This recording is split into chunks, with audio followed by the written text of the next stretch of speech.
துணை முதலமைச்சர் சொல்றார், வெட்கம், மானம், சூடு, சொரணை இதெல்லாம் இருந்ததுன்னா நீட் தேர்வை ஆட்சிக்கு வந்து ரத்து செய்து விடுவோம், நாங்கள் அதை ரத்து செய்தே காட்டுவோங்கிறாரு. இன்றைக்கு அதெல்லாம் உங்களுக்கு இல்லையா? நீங்க நீட் தேர்வை ரத்து செய்யாம அந்த மாணவர்களை ஏமாற்றிவிட்டு உங்களுடைய அமைச்சரின் பேரன்கள் இன்றைக்கு நீட் தேர்வு எழுதி கொண்டிருக்கிறார்கள்.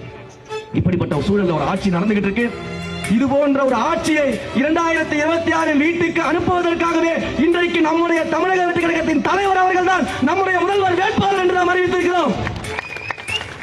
நம்முடைய தலைமையில் தான் கூட்டணி, நம்முடைய தலைவர் தான் முதல்வர் வேட்பாளர். நாம் யாருடனும், நம்முடைய மதவாத எதிரியான பாஜகவுடனும், நம்முடைய அரசியல் எதிரியான திமுகவுடனும் ஒரு காலமும் நேரடியாகவோ மறைமுகமாகவோ கூட்டணி கிடையாது என்று தைரியமாக களத்தில் இருக்கக்கூடிய நம்முடைய தலைவரை வெற்றி பெற வைக்க வேண்டியது உங்களுடைய பொறுப்பு என்று கூறிக்கொண்டு, பெண்களுக்கு எல்லாம் 1000 ரூபாய், குடும்ப தலைவிகளுக்கு எல்லாம் 1000 ரூபாய் கொடுப்பேன்னு சொல்லிட்டு தேர்தல் வாக்குறுதி கொடுத்தாங்க, பிரச்சாரம் செய்தார்கள்.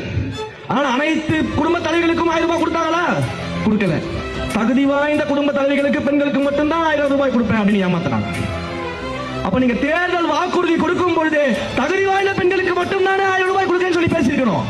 இப்படி மக்களை ஏமாற்றி வாக்குகளை பெற்று மக்கள் பணத்தை சுரண்டி ஒரே ஒரு குடும்பம் வாழ்ந்து கொண்டிருக்கிறது. இதுக்கு பேர் ஜனநாயகமா?